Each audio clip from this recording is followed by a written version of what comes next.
So the key thing that we look at each time is leg length. Leg length tells us a lot about the body. You would think, well, gee, the feet are a long ways from everything else. Well, yes, but they're also connected to everything else. And if there's an imbalance in the spine and it shifts the balance of the pelvis, the legs are these great big attachments on the pelvis that really make it very obvious as to what's going on. So let's just go ahead and start checking. When I look at her leg length, in the lower position, her legs are even. And when I bend her legs up, today her legs are even to start with. So that's a great start. That's where we'd like her to be. Now we go through a series of tests, challenging the body, trying to say, well, okay, what's going on in there? And there, we get a dramatic change in her leg length. As you can see, her right leg is much shorter than her left leg now. So then we take the activator and apply it very specifically, in this case to 3 places. And we immediately get balancing of the leg length. Okay? It's just that simple. When we go through everywhere else, the easy part is the change that we get. The hard part is finding. Put your right hand on your back, D.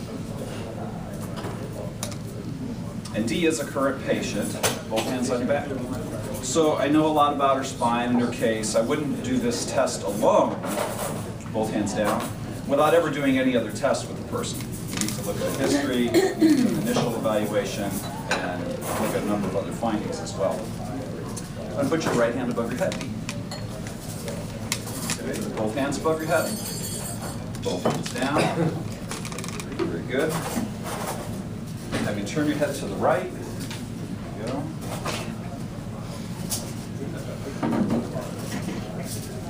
Raise your right shoulder and back down.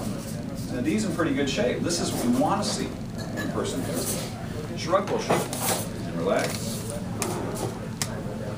Excellent. Turn your head back to the center. A little bit of change there. So her right leg gets just a little longer. Not very much though. So let's see.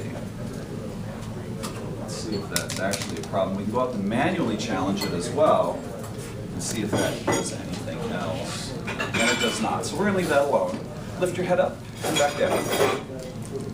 The kind of change we're looking for is what we initially saw. Now that's a little bigger, so that's telling me we've got something in between those two. So we're going to go ahead and do a little different test. And that one probably will make a bigger difference. And it does. So there you can see her right leg this time is getting longer than her left leg. If you remember the first time it got shorter. So it's not just that she has actually a short leg somewhere, but that there's this anatomical, neurological, functional change taking place. Lift your head up and back down. Tuck your chin in toward your chest, and we lost our papers there, I see. Okay. Good thing I just cleaned the table this morning, right? And then I'll have you turn your head to the left. Bingo. Another really big one there. Turn your head back to the center.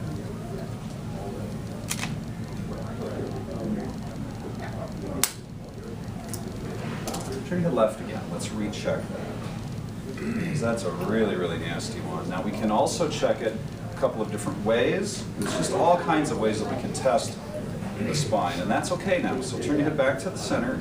I'll have you tilt your head back a little bit and press your chin into the table. And relax. And that's fine. Press your forehead into the table and relax. All right. Well, very good. I think that's all we should do today. Go ahead and come on up, Dee. So you see how easy that was. And now Dee is in reasonably good shape because we've been working with her for a bit.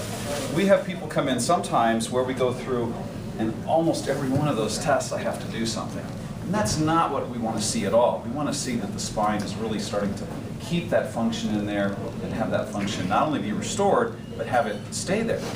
So sometimes patients will say, they'll come in and I have to do all these adjustments, and they'll say, oh, I really got my money's worth today, didn't I? And I'll say, no, you didn't, because you didn't hold worth a darn from last time, so you really didn't get your money's worth. If I had nothing to do, that would be getting your money's worth, keeping that function in there. So Anyway, so that's how we do it.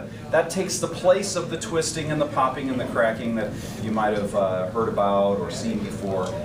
So in virtually every case, we don't have to do any of that kind of stuff because we have the activator technology.